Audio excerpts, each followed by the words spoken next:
All right, here we are doing this. Oh yeah. Here we are doing this. So, Ben, this car talk explicitly is going to be just like with a random like accumulation of a couple of days. I ended up getting a little busy, had some quirky stuff happen. I got a new job, which I'm kind of hyped for. And, hearing that, oh, you got a new job. Does that mean you're not doing one of the other jobs you were already doing? Nope. It just means I'm working 4 jobs now, which is just so fun. It's just so interesting. But, honestly, we're here for it because, experiencing life and things like that. So, yeah, we're out here freaking doing. And I'll be pretty dang niftaroony. But, yeah, it's a day. I got fair bit planned, a fair bit of stuff and things that will be happening, that will be going down. So yeah, man, it's actually, I'm feeling pretty good, feeling relatively chill. Got an awesome pull day that I'll be pulling off today, no pun intended. I was just kind of really repetitive. It wasn't even a pun, it was just me using the same words over and over again. But yeah, and I'm hyped, get an early back pump. I want to talk about yesterday's chest day, because I meant to do a car talk for that video. I didn't. So let's kind of talk about that, shall we? I made it a point to keep to really low rep ranges. Like the most, for a lot of my chest press kind of motions, my incline dumbbell press, I was a little disappointed. My body wasn't as in tip-top shape as it could have been. We were able to move the hundreds, which was really cool, but only for a solid 3 reps. And even then, we were using a lot of leg drive and stuff, which personally, when it comes to training for hypertrophy, I don't see a problem with, because when you're looking to build muscle, form is irrelevant as long as the muscle is getting its stimulus, in my opinion. But that doesn't mean form can go out the window entirely. It doesn't mean, it'd be the equivalent of me, I'm trying, with a bench press, it's kind of hard to think about, but with kind of rowing-esque movements, it's like the equivalent of putting my entire upper body opposed to just, doing the back kind of stuff. So, while it does matter, I think for those chest-oriented movements, having some leg drive to kind of have a little past failure kind of little thing to what you're doing, I don't think that's bad. Honestly, it's something I prefer doing. It's something I like to do. That way it's I kind of have that mental reassurance. It's okay, we're pushing, we're going to a place we have not gone before, no man has been to before. But yeah, so, we were doing that, and, solid 3. The other week, 2 weeks ago at this point, a week ago, I was able to do it, the hundreds for 5. That was really cool. I was really proud of myself, but I nearly blacked out. But that was I was feeling really good. My food intake up to that day was immaculate. My sleep done for that day, also freaking immaculate. So I was set up to succeed. A little less set up to succeed. I worked kind of a longer day. I just spent a little bit, but now I'm feeling a little less. So obviously it's pull day, so we're going to be hitting some.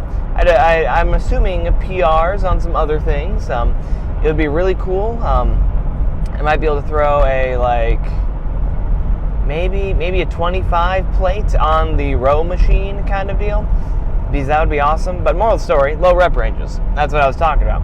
Yeah, so for all my pressing movements, I really didn't go over 5. I might have done 6 or 7 on my incline converging chest press thing, but we stuck to 5. Because I had this realization the other day, why am I doing extra that doesn't really matter too much? Because for the longest time, I would be one of your drop set girlies. I would be one of your guys who would crank out those partial reps and stuff. One of those dudes who love the extra work, because in my head it's oh, the extra work will mean more. But then it occurred to me that's not necessarily true. And the thing is, I'm a fatigue magnet. The life I live, it just chronically beats me down. Not literally, but just mentally, I'm always a little bit ill. For instance, I'm a substitute teacher. I work as a chef at a bowling alley. I'm now a shower salesman, which sounds scummy, but it's actually it's pretty nifty. I get to work expos and all that fun stuff, so that's a new thing on the list. And along with that, I do my coaching things and stuff like that. A lot of that requires a fair bit of brain power, admittedly. None of it is too labor intensive, thank goodness. But mentally, my brain is just always racked. It's always just So, I've been having to deal with that a fair bit, and with all that extra stuff going on in my brain, why would I kind of put myself in a position where I was like more or less looking, or putting myself in a position where I would indeed be getting just extra fatigue when I really didn't need it. Now, mind you, it's like for some things I'll set myself up where it's like, okay, I kind of have to do more reps, or like it ain't gonna be the best thing ever. But like I did my best to keep it to 5, and it felt freaking phenomenal. The pump was great. Actually, I noticed the pump, like, it was, mind you, with less reps and stuff, it felt like my recovery between sets was a little quicker. It felt as if the pump was still wicked immaculate, but it, like, by the time I did my pose down, the pump was still freaking rocking. So it was a situation where, like, it was just a wee bit different, just a wee bit quirky, and it was honestly, like, it felt nice. And I mean, today, obviously, it's like, not usually my chest days, like, my push days, they leave they leave the chesticles a little tender, a little kind of because I would kind of go for those partials and all that stuff. But no, I did my 5, and I could tell I had a really good stimulus, and now I feel like good. I feel loose. I feel limber. I think that's the word. But yeah, no. So that was a quite the interesting experience for myself. Yeah. Part of me is a little upset too, because like I did pretty well that day, so I was expecting like I'll go into the gym, I'll feel great by that time, but it was it was one of those Fridays, which is a little unfortunato. So we got through it. And today's pull day is going to be quite wicked, of course, for the usual pull day situation. It's kind of like that light lower back kind of. It's more of an upper back kind of focus day, and it's been interesting because like as I've kind of reached a point of physique enlightenment on my part. I'm just becoming a lot more, because I used to think I would look at my physique and be like, I know what my strong and weak points are. I know what's happening. I didn't actually, would be the better way to put it. And now I'm a lot more aware, because I kind of realized the other day just like how weirdly long my arms are in proportion. Not weirdly long, but just how just how they are built in comparison to my torso. It's just interesting because I have large shoulders, but they're not broad. I have narrower clavicles, so it's just like narrower clavicles, longer arms. It's a weird little combo. It kind of works though, because my hands, they go down a little bit past, like halfway down my thighs when I'm just kind of standing there relaxed and stuff. It gives the illusion that my shoulders aren't as neat as they actually are. So that's on my nose. That's quite interesting. But yeah, honestly, we're vibing. I'm really happy with where my physique is right now. Obviously, it's gonna get better. Kind of has to be, considering the goals I have, the things I would like to do. But for what it's worth, like I'm not upset. I get to go to the gym. I get to kind of give myself a little look and be like, oh, that guy. And it's nice. It's interesting. And another thing that's quite interesting and stuff like that. So I just want to talk about the concept of realizing mass in proportion to weight and height, because I had this little moment, made a little posty, because YouTube ain't my main thing right now. It's mainly, you'll find me more on Reels and TikTok, which I would like to move away from those, but we gotta do what we gotta do. So the big thing there, made a little post being like, yeah dude, I went to a commercial gym, I felt freaking huge. But what ended up going down is a lot of people, I gave my measurements in that video as well, being like 5'6", 170. And they're like, you can't be a big person. You can't have muscle at that weight. And it's funny, because a lot of these people are like, they're like, I would say majority of them were 5'8" and up kind of deal. It's like, okay, that's fine. But there's so many people that are like, well, I'm 6 foot and 2 something. So yeah, call yourself large again. Why don't you, small fry? And then I would go and look at their little counts, and I'd be like, you're taller, yes, but you're also a little fatter. Yikes. And that's the thing. There's this weird mentality that you have to have certain numbers to be something, have worth as just a physique. But it's like different amounts of muscle will look different on different people. And I think people forget that. And I take a little swig for the fact that I'm feeling that lack of caffeine headache kicking.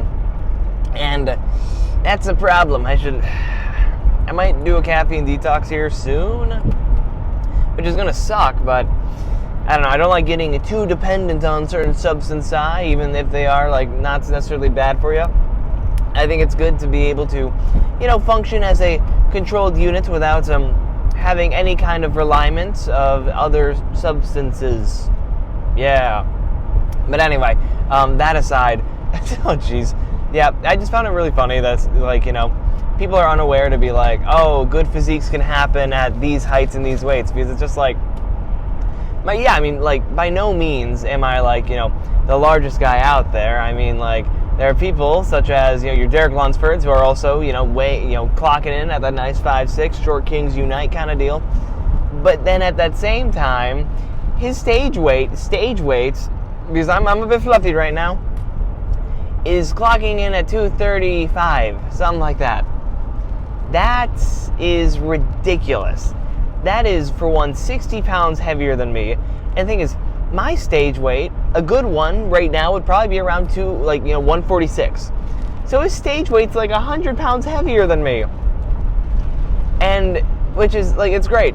And, the other thing is, the biggest thing I got is, like, you're under 200 pounds. That's, what is it? Like, victim weight is what people call it. But it's like, people don't realize how much 200 pounds is for a guy at 5'6". When you're 6 foot, 200 pounds, like, that seems pretty doable. I'm working with a guy who's 6 foot as a client right now. He's like in his 160s. Man is like, he's just freaking lean as heck. It's crazy. Because like, he doesn't have the most mass, but his overall stature is just like, dang, you're tall. Your bone structure is pretty nifty. So it's just like, it's all about how it looks. Because like, another person, who is, shorter, but also a freaking beast, Sean Clarita. Man, former 212 Mr. Olympia, currently running the open circuit, having a ball with that, and just looking freaking amazing while doing it, mind you. His stage weight, if I recall right, is around 180 pounds. And of course, I think he's like 5'4", 5'2", something like that. So it's just, he's looking freaking awesome, and he's great.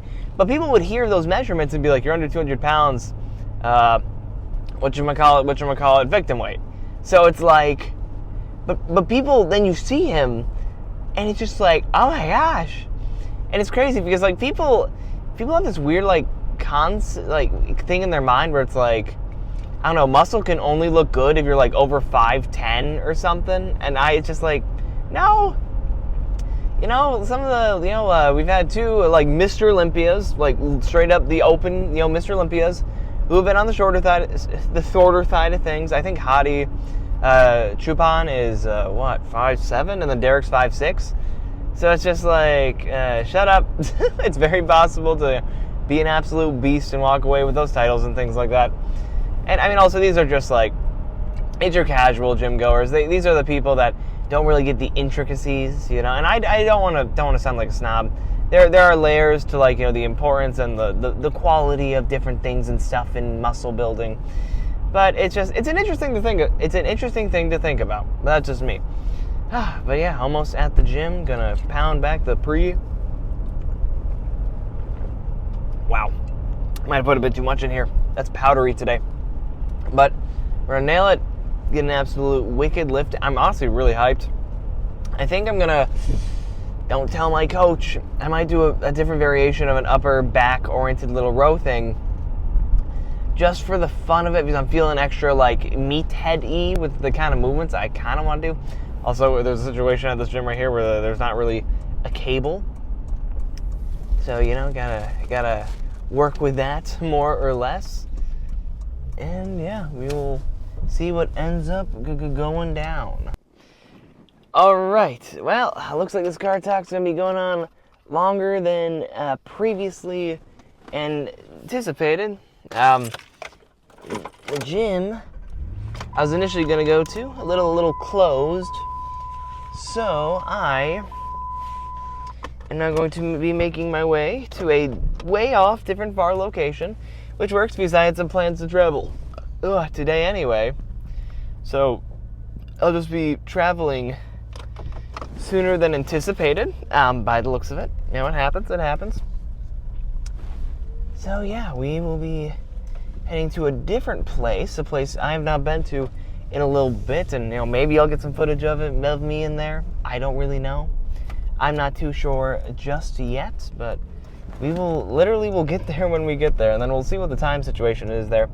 Maybe I might not even get a pull day in. That's kind of terrifying. That's not a good thought to have right there. Maybe should have gone up a little earlier. Kind of forgot about some time constraints. Whoopsie daisy. But that's okay, because we're gonna look on the freaking bright side and do my stuff. I was trying to think of the Kendrick lyrics, but I forgot them. I forgot them quite bad.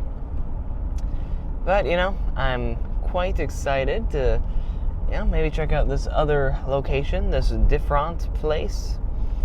And yeah, it'll be chill. It'll be fun. So now I gotta think of more stuff to talk about. What? It's crazy. Well, trying to think, what are some other things that have been going on in the oh so wonderful life of Mr. Trenton? I guess let's talk about this, because this video will be coming out, I think, in enough time for me, Alright, so, plans for the future. Let's talk about that. I had made a little car talk, talking about the future, not too terribly long ago, but I don't know if I'm going to release it, because what I talked about, it is not aged well, even though I that stuff was talked about 2 weeks ago. So, let's do a little revamp. So, plan of action. We're going to be competing in 2026. That's a thing that's going to be happening. It's going to be pretty cool. It's going to be pretty baller. And the thing is competing in 2026, we're going to be going for a less natural route of things of sorts. So hopping on is inevitable. That is something that's going to happen. When, I'm not exactly too sure, but it will be known. I guess my mentality as far as the ideas of using stuff and things in mind me as I get a little granola bar up in here, get some quick carbs in the system and things. But the plan of action is be like, hey, I'm on stuff, and then just call it good, because I don't want to chronically be talking about it. It'd be cool to do. Oh, my mouth is full, so it's gonna be a bit weird there. Alright, plan of action is to more or less, be like, hey, I'm on stuff, and then never talk about it again. Because I don't think it's a good idea. I don't think it's a good idea to be openly. I think it's a good idea to let your audience know what the situation is, so that way they aren't having these unrealistic expectations of themselves. But in that same vein, it's I don't need to be telling you what I'm doing. It's good. You will know. There will be signs, but it's the details within that general thing of I'm on gear now. No one needs to know, because it's at that point you're just setting yourself up to be mimicked exactly. And the thing is, just by saying it's oh, I'm on gear, I think that itself is not inherently too terrible, because you're not saying exactly what, you're not giving people ideas of what to get. So it's just it's obviously not the best, because what I worry about especially, it's by the time I'm hopped on, more than likely I will not even have been lifting for 3 years. To a lot of people, even myself, to hear a majority of people be like, yeah, no, I've only been lifting for so-and-so, I'm hopping on steroids now. What? You're crazy, and I am crazy. So I'll take that little hit right there. But the problem then lies is that other people, because the only upside, I don't think I'm better, I don't think I'm any nobler for doing this compared to someone else. But it's I've done a show, I've done the prep process, my diet's been locked in, my training has been locked in. I've more or less ironed out a lot of the, kind of more basic things you should do while naturally lifting. So there's a good thing right there. But then even along with that, it's a lot of people who have been lifting for the same amount of time I have not really locked in as much. And that's the thing that, causes me to worry a little bit, because it's you hear, yeah, no, this guy hopped on after 2 years and so months after lifting, and he looks like this now. What? And you get people, especially younger people even, who are just oh, if he can do it, I can do it, let's go. And that's where problems ensue. That's where you have immature people getting stuff and things that they really should not be even knowing about. But it's just, it's the world we live in, so you really can't change too much about that, unfortunately or fortunately. Depends on your take on everything kind of deal. But yeah, so that's going to be a thing. And it was interesting, and because, I saw a video the other day about Martin Fitzwater. He was more or less, just chatting about, and he just straight up, he gave his cycle. And it was like one of the, littlest, it wasn't like, it was like, I think a total of 1.5 grams of stuff. And it was only 2 compounds he was using. One of them made a lot of sense. The other one made me question it, but he placed 4th at the Olympia. So it's like, I can't judge him. Like, I can't be like, well, I think theoretically what would be how, but no. You can't, for the average person, what he's probably doing would not work as well as it does for him. But you can't, that's another thing. Like, people who look great, people who have great physiques, you can't tell them what they did is wrong, because look at them. They have the evidence that what they did work right, what they did, it works, at least on themselves, right there. Like, they are the product of their effort and their training and their diet and everything like that. The thing is, you can't then take that and then transfer it to other people exactly. Because on a human-to-human basis, the physiques and stuff like that, it's going to differ. It's going to be a little, up in the air kind of deal. And then people hear that and be like, then what about these studies, and stuff like that? Because there's this weird, the gray area of, this applies to the general human population, or this applies mainly to a singular person. It's kind of crazy, because, a lot of people, they don't have the ability to really maybe differentiate, stuff and things. So they'll see, one person train in some kind of way and be like, it's worked for this person, it may work for me.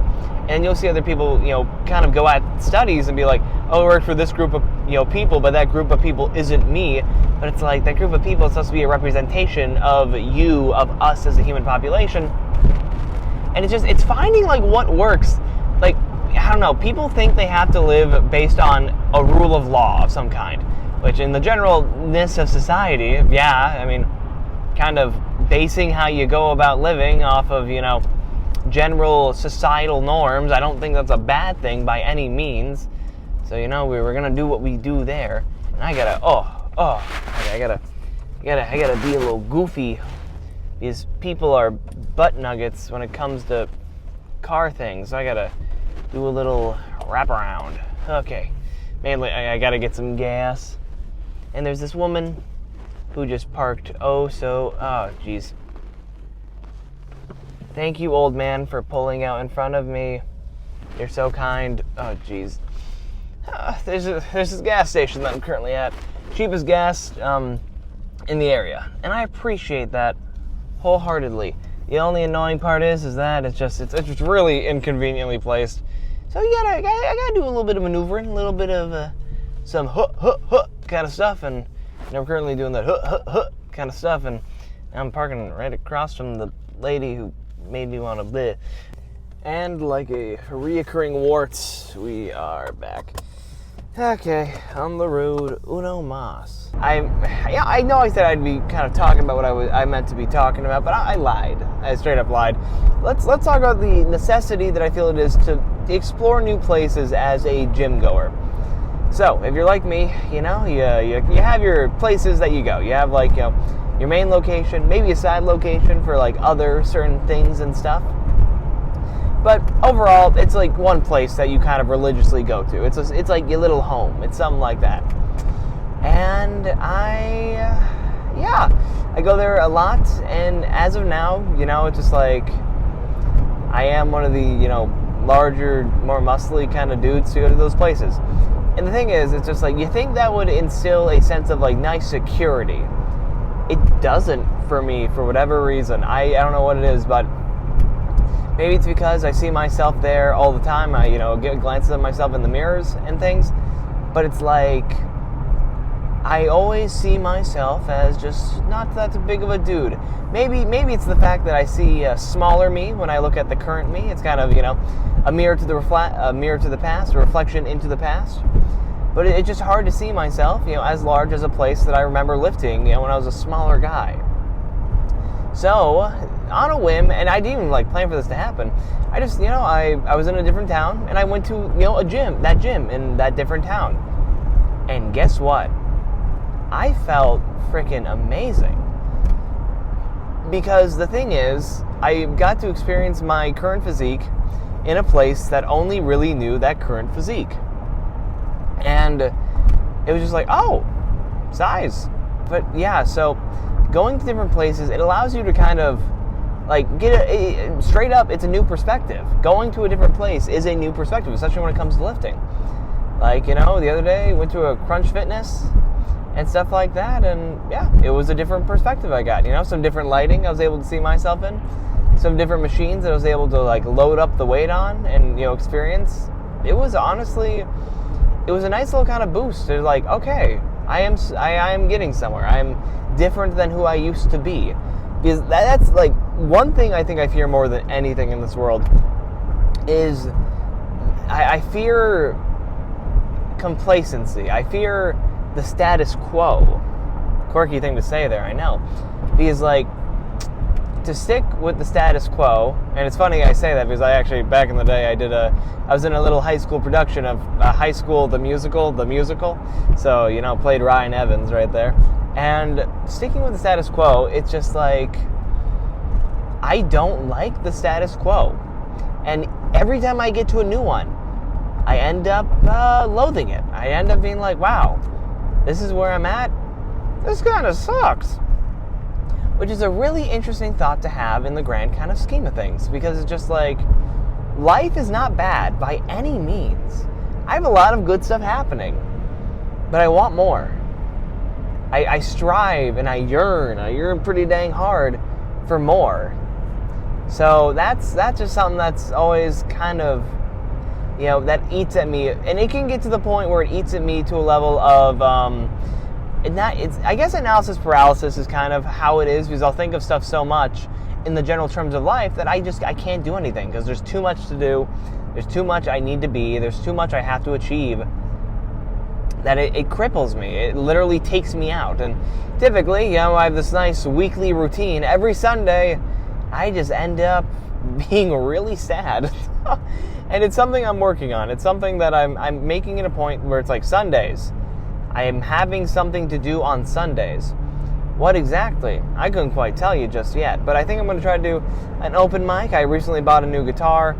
And, it's quirky, it's fun. And it was a little bit more on the inexpensive side, but it sounds pretty nice. So I think it'll be worth bringing it to this bar, just kind of, plugging her in and, jamming out, having a good time. Because, I'm a music man. Like I said, I was in a musical, high school musical. I was in that when I was in high school. So I gotta, it's in my roots. I come from a place of singing and pretty not so great choreography, but it was always fun nonetheless. And that's another thing. I'm a huge, oh my gosh, I wish more lifters, I wish more people who were very enthused with the gym had some kind of artistic hobby, because I think bodybuilding is an art all by itself. But the thing is, people don't view bodybuilding as an art. They view it as a sport. And bodybuilding is a sport. I recently saw this little argument being like, oh man, I don't think bodybuilding is a sport, man. It's more like a beauty pageant, because it's like, you go, you show yourself on a stage, but you're not judged on, the work you put in, like, behind the scenes before you get to the stage. And I read that, and my first thought is, well, these football players in the NFL who are, repping 315 like it's absolutely nothing, who are repping even like, 405 for squats like it's nothing. We don't judge them based on that, but those exercises, that weight training, it sure helps the final product of the game they play, and stuff like that. It helps them hold up the O-line, the D-line. It helps the running backs, crush through stuff and things. It helps the wide receivers just go. So it's like, yeah, you're not judged based on the actual athletic performance itself, like, of the thing, but it helps you get to your main goal. And I know even then it's like the whole, oh, but it's not really applicable. Honestly, it is kind of the same thing. Like with football, you don't weight lift like during the game. You play, you run, you show off more or less. It's a different type of pageantry that just requires a little bit more athleticism for it. Because, not everyone can just step on a stage and look like, an Arnold, a Frank Zane, a Mike Menser, a Samson Dauda, a Martin Fitzwater, a Derek Lunsford, and Hadi Chupin, anyone like that. Like, it requires the work behind the scenes, because it's like the same thing with, let's say, your Patrick Mahomes, your Mayfields, your your freaking your freaking Jameis Winston's. He signed with the Giants, I saw, and I'm hyped for that. Oh my gosh, that man on the field he says funny words and it makes me smile. So I'm excited to see how that goes. But those kinds of people, they're working out, they're moving weights behind the scenes, but they don't show that. It doesn't really show on the field. Like some of those, D linemen, they're probably moving crazy weights for crazy amount of reps and stuff like that. But then, it's like sometimes, but then it's like that amount that they can kind of move up and down doesn't directly exactly translate to, being able to hold back, your Saquon Barkley, especially if it can hop over you, Sometimes those exercises are not too applicable to exact scenarios, but it's something that overall helps the end product. And that's kind of how I view bodybuilding. Because yes, it's pageantry, but any sport can be considered that, like, just in the end game. It's all kind of pageantry. It's all just showing off, like, the work you've done. So I find that kind of comparison to be a little dumb. And because also it's like, it doesn't matter, because it's just like, it's like, well, they don't care about the weights or stuff like that, which is true. Like, the amount you lift in the offseason before you step on a stage, the judges could care less. But they'll be able to see the weight you moved within the mass you bring to the stage, all right? So it's like, you can't say it's just full pageantry, because it's like, full pageantry is like straight up a pageant. Like, you would just have guys, on there, I don't know, I know there are like male beauty pageants. I don't know how exactly they work. I don't know if they show up in a suit or like a Speedo or what the deal is there. But like, they go up, they do their thing. The training they do is maybe remember a couple, programmed responses for some like questions. How would you end world hunger? And they go like, I would or something goofy like that. When I just, bodybuilding is a sport. I can't see it as anything else, because it still requires a crap ton of hard work to get there. And obviously this brings up the question, it's like, well, if bodybuilding is a sport, what else can be considered a sport? It's just like, does it really matter? Does it really matter? Like, I would put money on the fact that there are some top, amazing, great athletes out there who are just absolutely stellar at what they do. A majority of them probably could not do bodybuilding. Like, and I'm not saying even like, from a genetic standpoint of, they want to be good. And we've seen these top athletes out there. A lot of them are built freaking amazingly, and you get, the right training program, the right diet into them, and like a piece of little granola or something, and they're just kind of get my throat. Yikes. But you get them on a regimen, a bodybuilding regimen, these people would blow up and probably blow minds with like the amount of size they can accumulate, put on, stuff like that. Especially some of those like lads in the NBA and NFL. I see you. You guys are built. But moral of the story, it's just like, not everyone has the ability to more or less lock in and do that. Especially because when it comes to a lot of these top athletes doing their thing, there's a heavy financial incentive. There is so much just like they have to, like, there's a lot of money on the line. Especially if you're in one of those, NBA, one of those national leagues kind of thing, NBA, NHL, NFL, whatever the soccer one is. And the really big thing there is that it's just, there's money involved. People are willing to put in the work and stuff because it's like, paycheck. I mean, of course a lot of people love their sport. Yes, I mean, that's why a lot of people do what they do.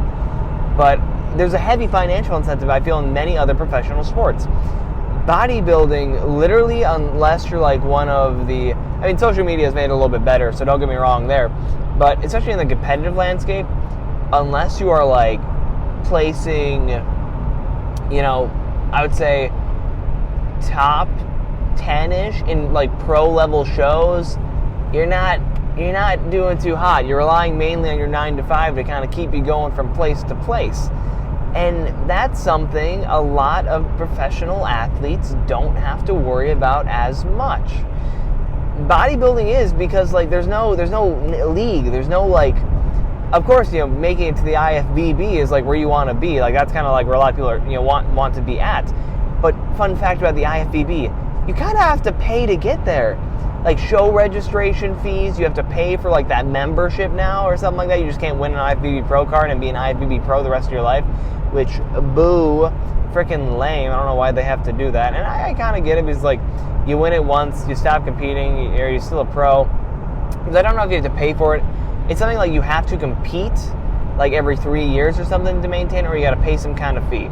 Something like that. Moral of the story, I see why, I understand it. But in that same vein, it's like, really? Do we got to do that? But, you know, to each their own. So the big thing is just like, you know, it's not cost. Bodybuilding is the least cost-effective sport you could find out there. And, I mean, hey, admittedly though, during like my prep time, during my deficits and all that stuff like that, oh, we were living nice. Because when you're only eating like, you know, 18 to 1,500 calories a day, the grocery bills for your weeks are not too hefty at all, which was really nice. But in that same vein, I was starving and sad. So it was just like, you know, financial burden or, you know, kind of emotional turmoil or mental turmoil. But we got through it, gosh darn it. So now, yeah, so that's my whole take on that. And of course, like, once again, no hate to anyone. Like, I'm not saying bodybuilders are better than other professional athletes or like vice versa. I'm just saying from my opinion, my perspective on the matter, I just think bodybuilding requires a different type of mentality than you would see from, you know, your average professional athlete. That's kind of the end-all be-all there. And admittedly, kind of, I guess, the more individual aspects of bodybuilding is kind of what I enjoy the most. You know, a lot of people, they have their groups, their people they vibe with, their lifting buddies and things like that. I don't really rock that way. I'm not a lifting buddy kind of guy. You know, you'll catch me probably, you know, 2 a.m. alone in a gym before you catch me like with a person that I'm like actively training with. Because I just, you know, I don't want to say like I'm different. I'm built different. I just, you know, I just don't like training with people. I find it's not a waste of my time because I do enjoy socializing.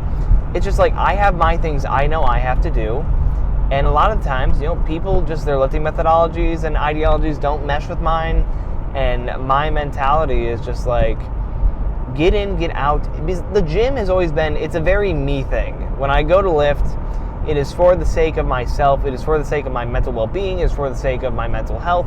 It's for the sake of my physical health. And with that, you know, you put someone else in that vein, it's like, it's weird because like I'm sharing something that I find so personal to myself, it kind of makes me a little uncomfortable about doing it, which just sounds like, you know, it just sounds kind of insecure and bad, but just like when you do something long enough, you don't like it to change. And I've just always trained by myself kind of deal. And, you know, there probably will come a day where I'm a lot more comfortable and a lot more down with the sickness as far as working and training with other people more often. But it's just at the moment, I'm happy doing what I'm doing because I know what I'm doing works. And does that make him off as cocky? I hope it doesn't. Because it's just like, I feel like that's how a lot of people feel. But yeah, it's interesting. I think there's this huge kind of cultural want to crush the egos of like the many, but lift up the egos of the few. And I've never understood that. I feel like we should, as a society, be definitely more pro. Everybody should really feel themselves and feel great.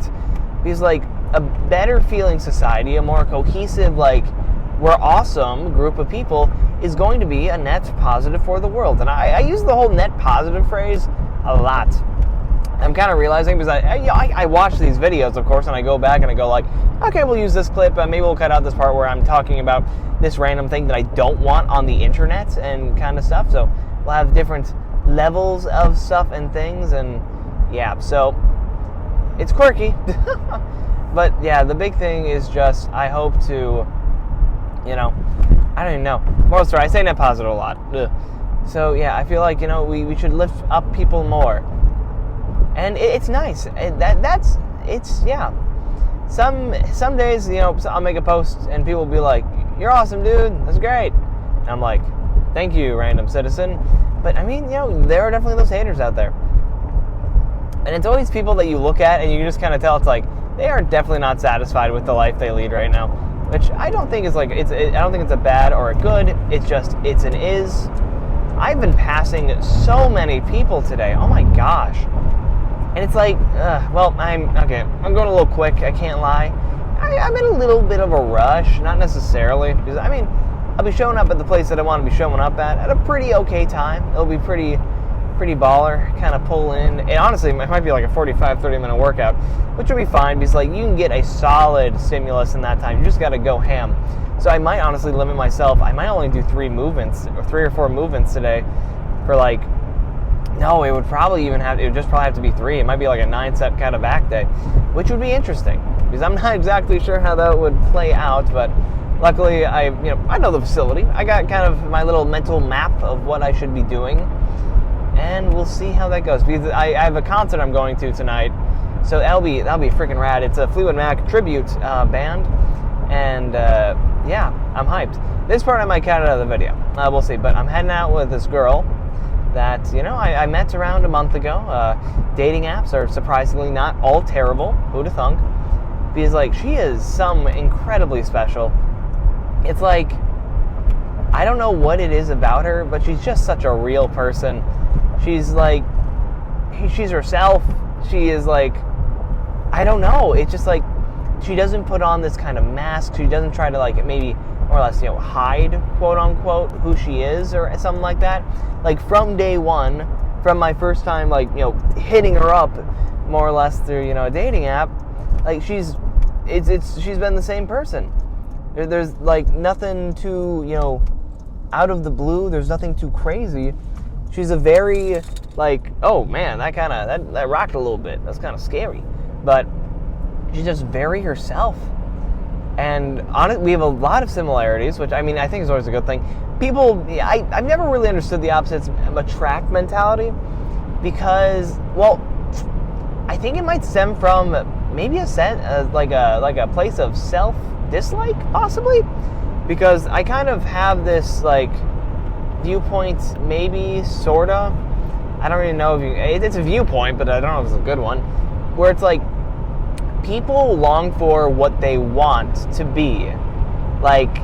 People who don't have money tend to be really, financially focused. People who maybe don't have the most confidence tend to be drawn towards confident people. So I don't really see finding an opposite as a good thing, because you're just finding someone who can, when you are a couple, a partnership, something like that, you are your own kind of, single units. Both of you are under the umbrella of us, And I feel people will use that umbrella, that kind of, conjoined act of being a couple, to supplement what they are lacking as a person. And I don't think that's good. You have to be able, of course, when you're with someone, you should want to be with them. You should want to be around them a lot of the time because it enhances life.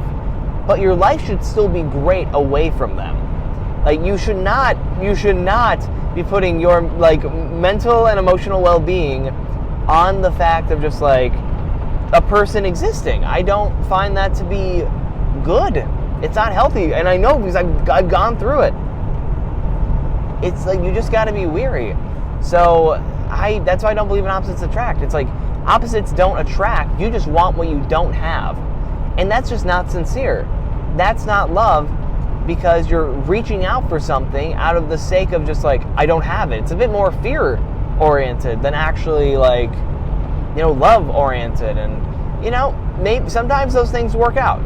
Sometimes the opposite attract thing does work, but I just don't think, on paper, it's just never been the healthiest thing for me.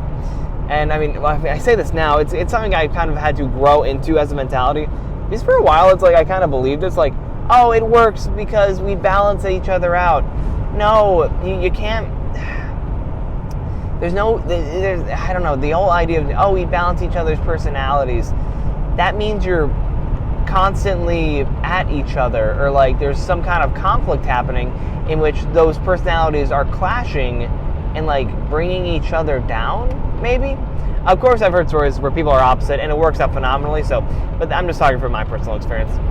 So yeah, I think this came from talking about gym partners, but yeah, I think that kind of holds up. Moral of the story: we're pretty no, I was talking about this awesome girl, duh.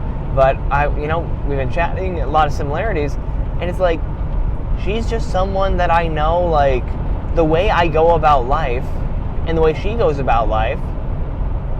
It just it's on paper. We're both, still young. We're both, 20, turning 21. And it's like, life is going to, it's early on. Things could definitely change still. Like, I had a little moment where I let the kind of love struck, rush into it mentality take over and, shot me in the foot. But also it saved me at the same time. It was like cutting off a limb in order not to have like a disease spread any farther up. So that's kind of how that felt. But now it's just like the pace has been good. We get each other. We know like a fair bit about each other. It's just we're very comfortable around each other, and that's a great thing. I think being able to be comfortable and just be okay with being yourself around someone is like the biggest thing that like could be called, or like the biggest win you want from a relationship. It's just like, that ability to be like, yeah, we vibe, or yeah, something like that, blah, blah, blah. Because in the long run, like, I find relationships and love in general, it's just like, it's a friendship, like straight up. Like, if you have to be able to look at your partner and be like, I would want to be their friend. You can't just be like, I, want to be their, husband or their wife, or, one or the other. Because there's more than that. Because, like, there are, like, different layers. Different activities will kind of bring out different energies in you, More, like, friendly, more kind of intimate. And you gotta be able to be good in all those different kinds of, situations, those energies and stuff like that. So, just be wary. Just be careful. Like, make sure you're asking yourself questions. Because the thing is, people will be like, oh, if you constantly doubt something, like, you're gonna hate it. It's gonna, just get super anxious over it. And that is true. But if you ask yourself questions out of a sense of self-respect, out of a sense of, general well-being opposed to fear, you're gonna find the answers you actually need to hear from yourself more than anything. And because the same thing happened to me. Like, I got to a point where I was just in a really not so good, relationship situation, and I'm just like, is this good for me? And especially in the moment, I couldn't really tell, but then, I got dumped, so it's like, okay. And I kind of needed that to happen, because I would have strung myself along. I would have, like, tore up my knees and stuff like that, just, being on them so much, just like, begging for things to get better. So, I mean, you got to be able to, like, be retrospective, and you have to be retrospective in the moment, which sounds kind of goofy, but it's something you have to be aware of. So, yeah, being able, I've been doing that a fair bit during the situation. It's just like, is this it? Is this, like, the thing I want? Is this, like, what I want to be doing at this point in my life? And the thing is, I'm not asking out of a sense of fear, because I'm content with myself for once. Like, I'm at a place where it's like, if I do happen to be a lone wolf kind of character, I'll be happy with that. Like, because I am getting to a point where I'm a lot more, I still have anxious tendencies, I'm still, quite anxious as a person. I always like to, make sure the people around me are comfortable. I always like to make sure that it's like I'm not, annoying anyone just by existing. And yeah, it's so, we're dealing with that, but at the same time, I'm a lot more secure at that same time. So, yeah, you got to be able to live with yourself before you can live with anyone else. Excuse me, I think that's like the main message I wanted to get across there. But yeah, so on that same note, I might very well be asking this girl out tonight officially. Because, this will be, I think, our 4th date. I know it's like the 3rd date kind of rule is, I don't know if that's like, you smooch or whatever it is.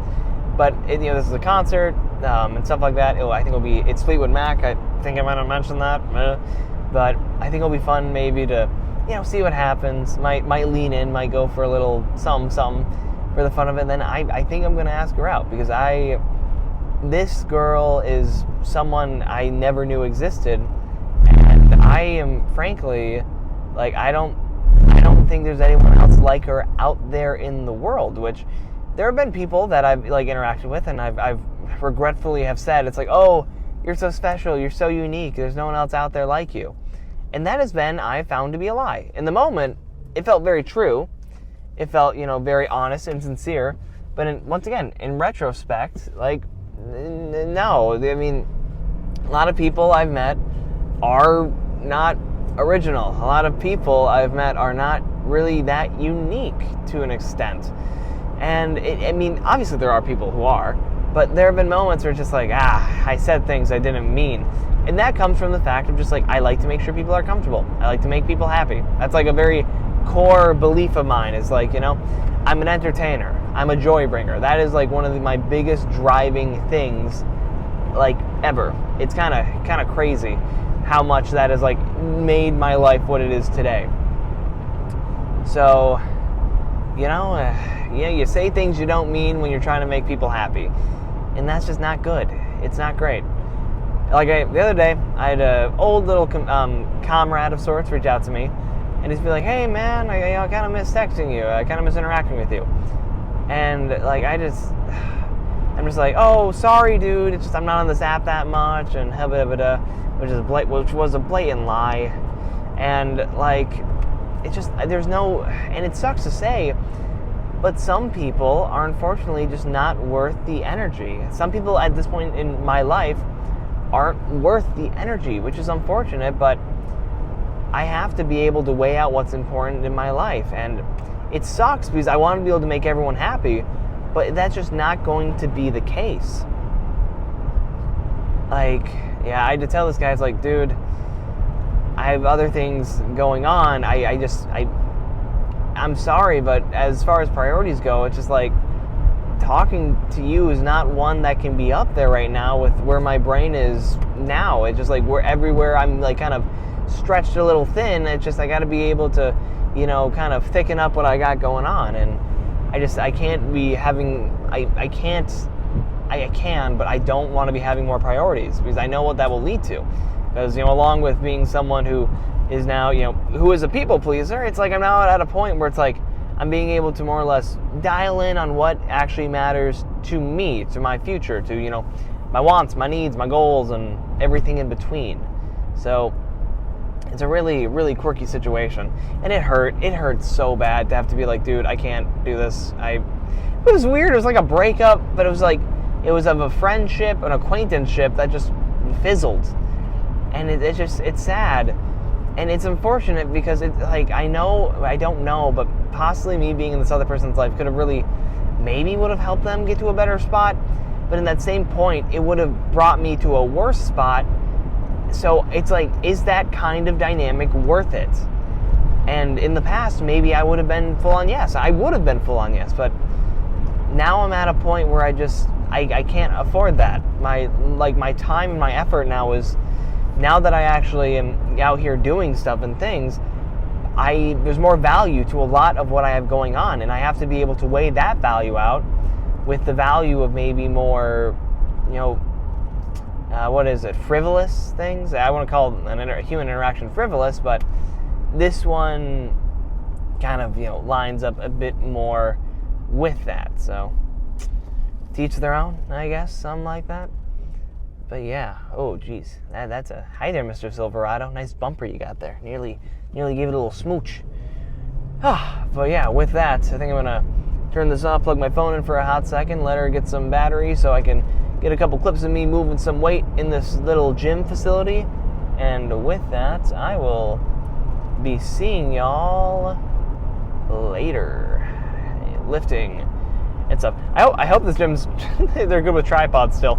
It's been around now. I mean, last time I was there, it's been around a year. We're getting to that year mark. I mean, it would have been a little bit longer, but we'll show up. We'll look big. It'll be fun. We do what we do. All right, hasta la pasta, guys. Woo!